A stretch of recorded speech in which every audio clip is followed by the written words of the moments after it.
I fell in love with Travis the first time I saw him. I was walking back to the dorms, thinking about a paper I had to write, so I didn't immediately notice the group of guys tossing a football until one of them yelled out his name. I looked up and saw him toss the ball to the guy that likely called him. Then he stopped, his hands on his hips. He was in a spot of sunlight and looked like an angel. The beams of light made his light brown hair shine. His skin was bronzed, still tanned from summer, and he was smiling, a beautiful smile that made dimples. It was like time had stopped right in that moment, and all the world was in the shadow except him. I forced myself to look away, afraid that he'd noticed I was staring. But he didn't.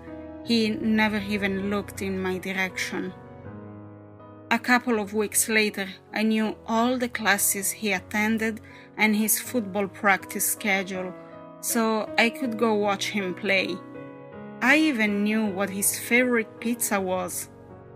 My roommate told me I was acting like a stalker, but it's not like I intentionally found it out. There's only one good pizza place near the campus, so of course we all went there, and I heard him place his order a couple of times. Double cheese with pepperoni. I guess you don't have problems burning the calories since you practice so hard. I prepared that line in case he turned around while waiting for his order and looked at me, so we could break the ice. But he never looked at me. Soon after, he began to date Ashley. She was tall, with legs for days, long blonde hair, and a smooth skin that was always tanned. So, of course, I dyed my hair blonde, if that was the type of girl he liked. I walked past him 7 times that day with my new fair hair, ready to smile at him when our eyes locked. But he never looked at me. When he found out that Ashley was cheating on him, he dumped her, and I thought I finally had my shot. But just a couple days later, he went out with Morgan. She had shoulder-length hair, the same color as chocolate.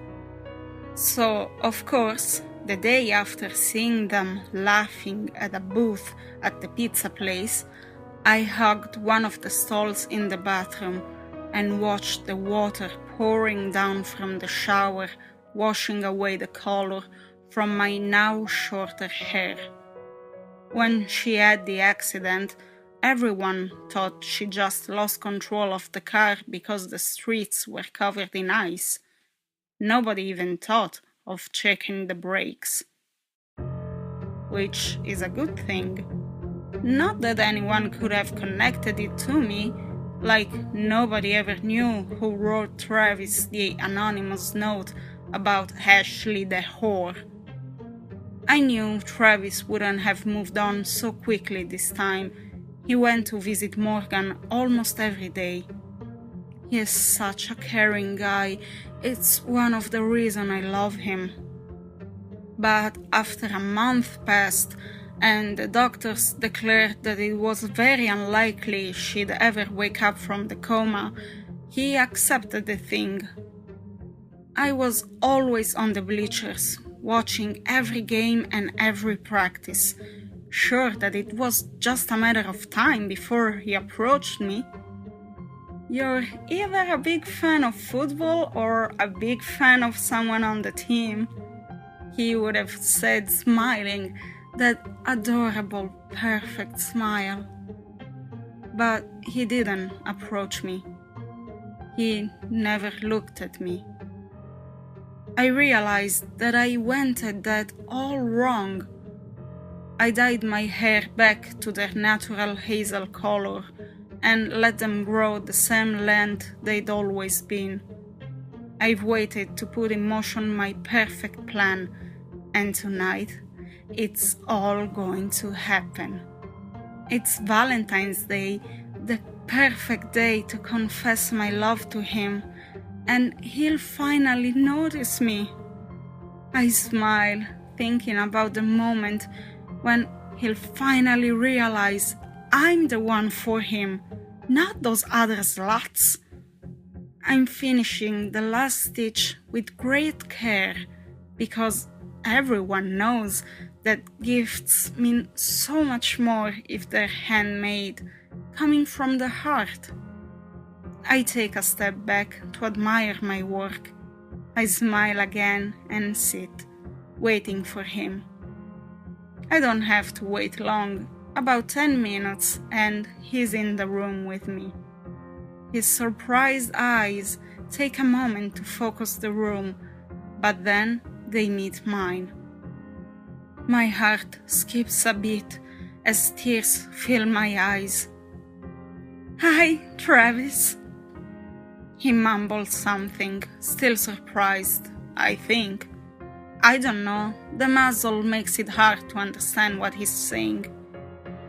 "I've been waiting for this moment for so long," I tell him as more tears roll down my cheeks. I think the sedative is starting to wear off. He starts looking around and he catches his reflection in the mirror behind me. He starts screaming and I walk to him. I grab his chin and watch how meticulously I've stitched his eyelids open.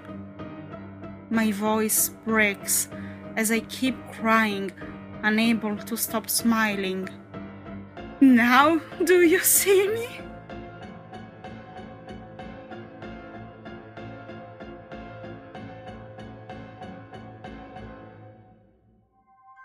Hello, creepy readers. Thank you for joining me. Until next time, you can browse the library and check out my older readings, and keep in mind that it's in the dustiest books that you may find the best stories.